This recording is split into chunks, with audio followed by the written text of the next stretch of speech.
Laksana Habibur Rahman dalam Kabinet Merah Putih terjawab.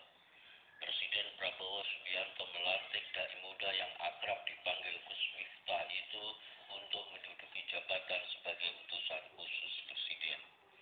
Terkait jabatannya itu, Gus Miftah akan mendapat gaji setingkat menteri, tapi tidak dapat pensiun atau pesangon.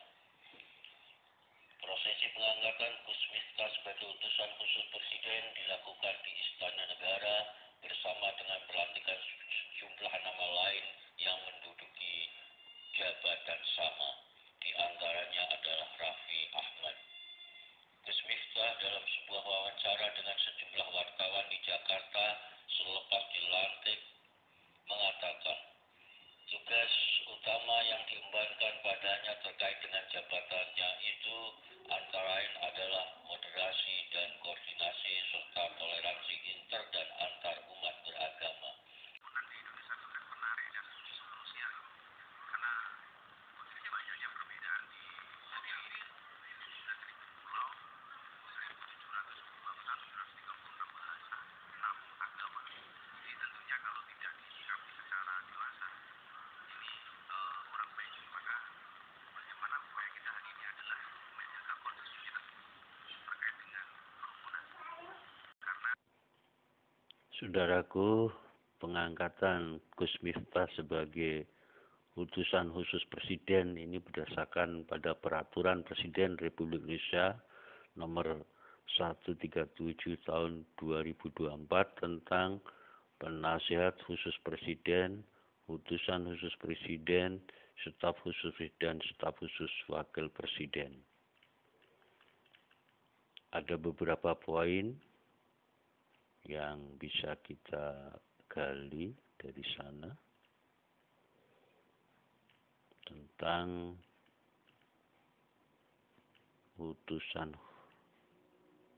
khusus Presiden.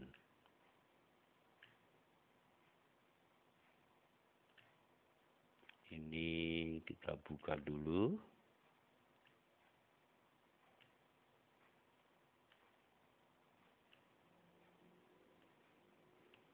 Ya, pada bab 2 utusan khusus Presiden pasal 17 untuk memperlancar tugas Presiden dibentuk utusan khusus Presiden. Pasal 18 ayat 1, utusan khusus Presiden melaksanakan tugas tertentu yang diberikan oleh Presiden di luar tugas-tugas yang sudah dicakup dalam susunan organisasi kementerian dan instansi pemerintah lainnya.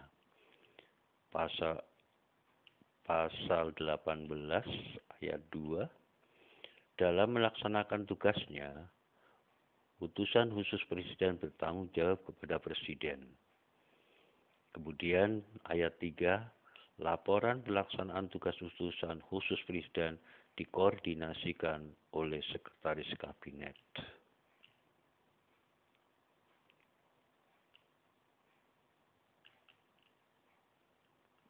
Ini yang mendasari pengangkatan non-pegawai negeri, pasal 19 ayat 2, utusan khusus Presiden dapat berasal dari pegawai negeri sipil atau non-pegawai negeri sipil. Tapi terkait dengan tugasnya ini,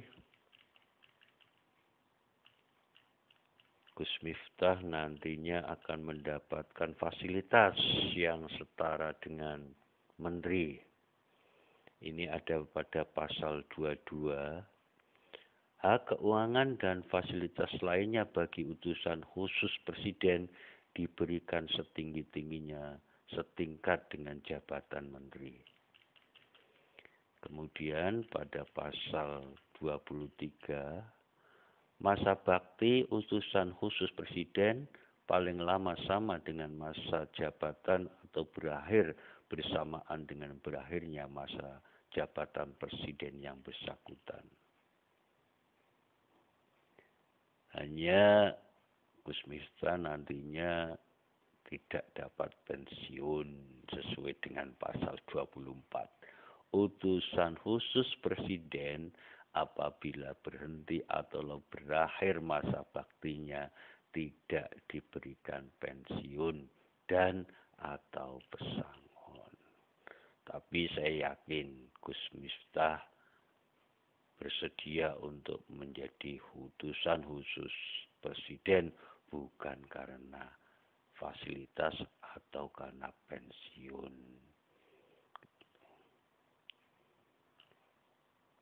Demikian saudaraku beberapa poin yang bisa kita ketahui dari aturan yang mendasari diangkatnya Gus Miftah Maulana Habibur Rahman sebagai utusan khusus presiden.